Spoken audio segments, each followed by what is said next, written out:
ture. Hagasi as barakura sagal jaatami torba gaafa waraana Israa'elee fi Araboota jidduutti geggeeffame guyyoota jaha jidduutti injifannoo Israa'eliitiin golabame kaasee Israa'el Gaazaa fi West Bankittis babal'ifachuun naan malu lafa kooti jechuudha eegalte. Harkaan dhaabanii qaaraa gubaa gaafatu akkuma jedhamu gaafa naannawa amma jirtu kanatti Israa'eliin qubachiisanii kaasee Palestaayin nagaa argataatiin hin jirtu. Israa'el waggoota 38 fi erga Gaazaa fi West Bankinis humnaan qabachuun bulchuu eegaltee kaasee iddoowwan qubannaa juushota 21 ijaaruudhaan abbaa biyyummaa mirkaneeffachuudhaaf hedduu dhama'aatiin turte. Lafa hambaa humnaan qabachuun kolbaa miti jechuudhaan dhaabbileen idil addunyaa hedduu erga harkatti busheessanii as bara 2005 waggoota 22 irraa qubattoota mana ijaartee fi Gaazaa fi West Bankitti galchite namoota 9,000 bakkicha akka bayan goote Israa'el. Palestaayinis haala araara fakkaatu wayitiin lafa irraa dhibamtetti deebi'uun uummata ofii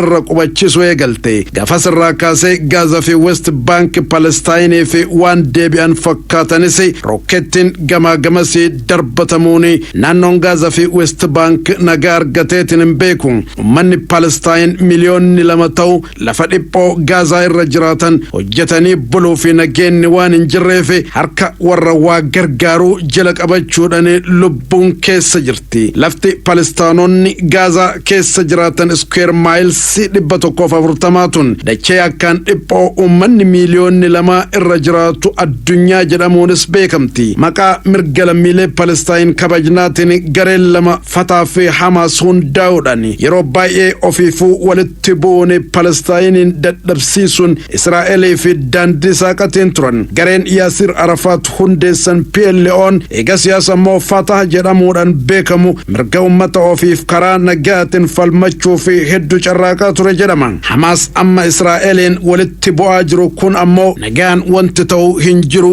qawweedhaan haa falmannu jechuudhaan Fataa faana wallolaatiin ture. Islaamni dhugaas akka isa qofaa ta'etti waan of ilaaluuf Palestaayin humnaan dadhabsiiseera jedhamuun qeeqama. Boodarra deeggarsa guddaa uummata Palestaayin irraa waan argataa dhufeef biyya bakka bu'uunis hanga Osloo mara deemuudhaan marii garagaraa irratti hirmaachuu danda'eera Hamaas. Fakkeenyi kana waliigaltee nageenya bara 2004 fi 2005 Oslootti mallattaa'e. Keessattuu erga filannoo bara 2006 injifatee as gurra guddaa horachuudhaan Gaazaa to'ataa akka turellee Aljaziiraan gabaaseera. Akkaatama humni Hamaas jabaataa dhufuu fi dhaabbileen mirga namooma falman Israa'eliin qeequtti ka'aniin Israa'elis humnaan malee jaarsummaan bu'aa hin qabu jechuudhaan lafa ofii samirraan haleellaa jabaa uummata Palestaayin Gaazaa fi West Bank keessa jiraatan xiqqaa guddaa irratti waraana banaatiin turte. Gareen erga Israa'el deebitee Gaazaa fi West Bank qabachuu eegalte as dargaggoota jajjaboo sibiila afoo dhaabbachuudhaan lolaniin hundaa'e Hamaas. Barbaadannu faana lola dadhabdan ammoo gufuu nutti hin ta'inaa jechuudhaan manguddoota akka Yaasir Arafaat fa'aan lolaatiin ture. Dangaa amantii irra darbuudhaan Islaamummaa dhaadhessa jedhamuun kan Fataa fa'aan qeeqamu Hamaas. Amma ammoo lola jabaa Israa'el irratti banuudhaan injifannoo waggoota 10 duratti deebi'eera jedha BBC'n.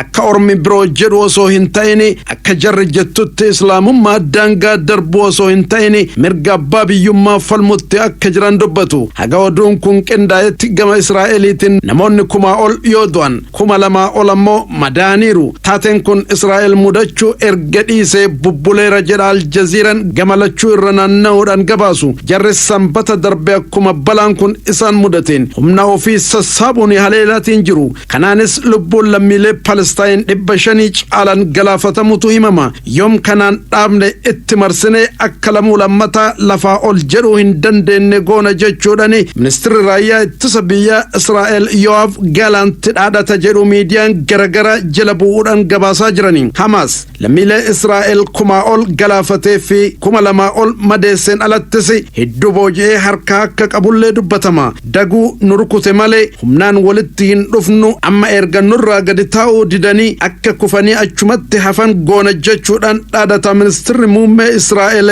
Benjamin Netanyahu. Kanaaf ammoo loltoota 300,000 meeshaa ammayyaa hidhatan bobbaasuu beeksiseera. Yoo kana goone akka lammata West Bank fi Gaza eebjotuu hin dandeenye goona jechuudhanis deddeebi'eetiin dhaadata Netanyahuun dubbiin tun kan babbaddu gaafa dhugaa dhiisanii dharaan walirra goruun eegalamte jedhu xiinxaltoonni siyaasaa. Haleellaan lammiilee irratti raawwatamte tan bara 2001 Ameerikaa 9/11 gadi miti jechuudhani Netanyahuun dheekkamuu akkuma eegaleen sirriidha shororkeessitoota si gargaarree hiddan buqqisna jechuudhani Joe Bidenis dubbate jedhama. Kanarraa ka'uudhaan Ameerikaan loltoota galaanarraa fi samirraa hedduu Israa'eliif erguun Palestaayiniin rukutuun eegalameera jedhama. Jarris mujaahidoota fi Hizbollah tumsa waamachuudhaan gadoo durii dhiisanii akka hanga Israa'eliin gara tokkotti kutanii waliin hojjetan ta'eera jedhama.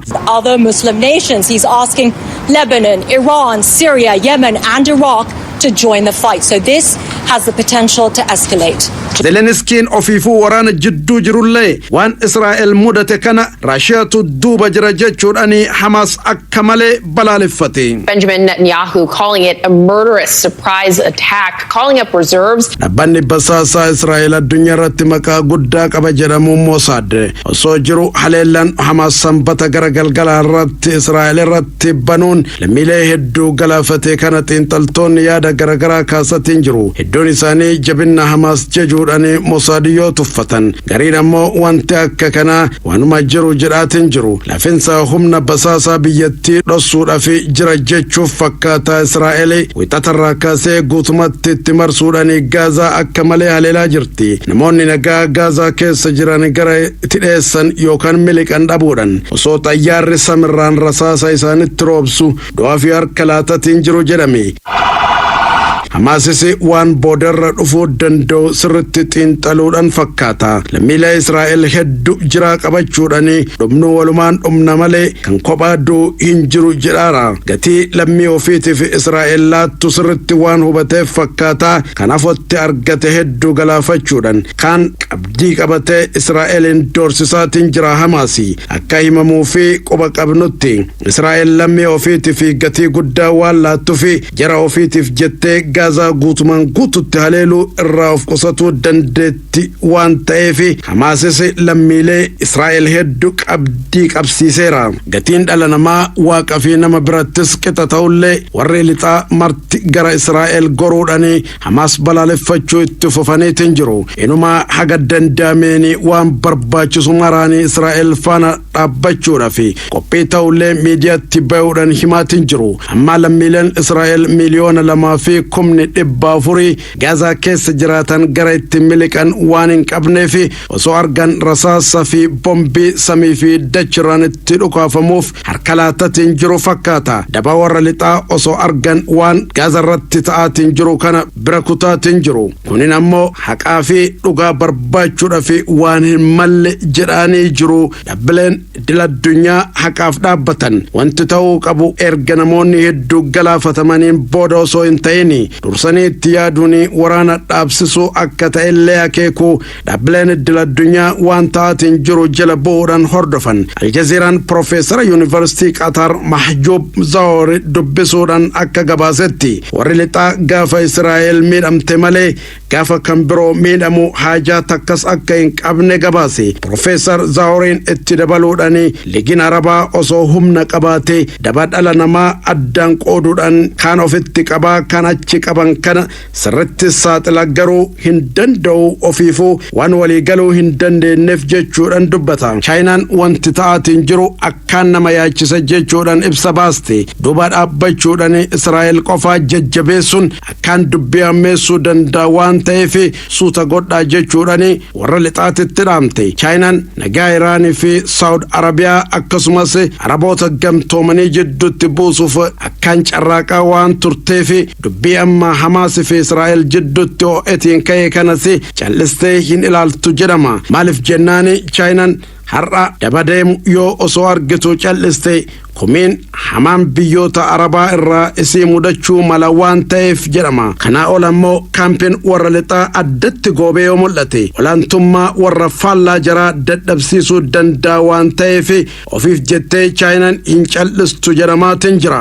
Capturing at least 35 Israelis, including soldiers.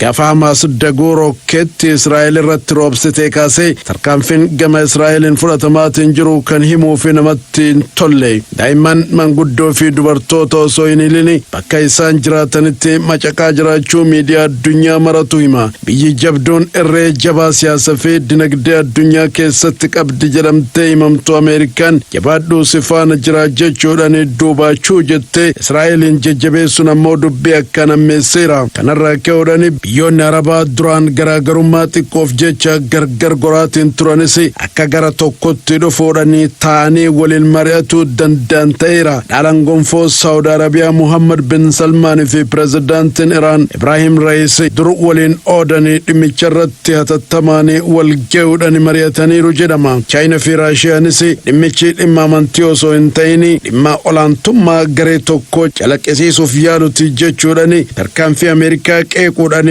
waan hin taane jechuudhaan dubbii harkatti busheessaniiru jechuudhaan Aljazeeraa fi BBC'n gabaasan. Qeeqa kana osoo dhaga'anii Ameerikaa fi Israa'el illee hubatti deebi'aatiin hin jiran. Inumaa lammiileen Palestaan Gaazaa keessa jiran miliyoonni 1,100,000 dafanii naannawa sanii bahuudhaan gara kibba Gaazaatti baqachuu akka qaban dursitee dhaamteerti Israa'el. Dhaabbanni biyyoota gamtoomanii dubbii kana akkuma dhaga'een lakkisaa waan hin malle lammiilee nagaa qeerraa buqqisuun jechuudhaan gocha Israa'el akka malee harkatti qeeqeera jedhama. Israa'el dafaa naannawa Gaazaa gadi dhiisaa jettee kan lammiilee Palestaayinitti dhaamte fi loltoonni Hamaas boolla gadi qotatanii Gaazaa mandheeffachuudhaan na haleelatiin jiru jechuudhaan isaan seenee achii dhabama godhu malee nagaa hin argadhu jettee waan yaaddeef jedhama. Gaafa namoonni nagaa naannawa amma jiraatanii gadi dhiisaniitiin bayan sirritti haleeluu fi ni salphata jettee karoora addaa baafatteerti fakkaataa Israa'el. Osoo dafaa ba'aa jennu suuta godhannaani miidhaa isinirra ga'uu fi ofumaa itti gaafatamtu jechuudhaan lammiilee nagaa Gaazaa jiraatanitti dhaamte jedhama. Nuti amma Gaazaa gadi dhiisaa gara kibba Gaazaa koottaa kan jennuu fi guututti achi isin baasuuf osoo hin ta'in akka miidhaan isinirra hin geenyeef jenneeti gaafa duula Hamaas qulqulleessuu xumurre ammoo iddoo keessanitti deebitu jechuudhaan itti dhaamte. Amma garuu duula addaatiin Hamaas adamsuudhaaf waan deemnuuf akka hin miidhamne of eeguu wayya. Dhaamsa keenna kana nurraa fudhadhaa hojiirra oolchaa maaloo jechuudhaan afaanuma nagaatiin ammaaf lammiilee Palestaayinitti dhaamatiin jirti jedhama. I have never seen anything like this. It is very, very clear that this is a well-coordinated, well-planned, probably months in the making. Egaa kabajamtoota dhaggeeffattoota keenya addunyaa tibba kanaa torban kanaa waraana Palestaayinii fi Israa'el irratti xiyyeeffannee isin biraan geenne xumurreetiin jirra. Abdallaa Qurcaati. Yeroo biroo qophii birootiin walitti deebina. Nagaan.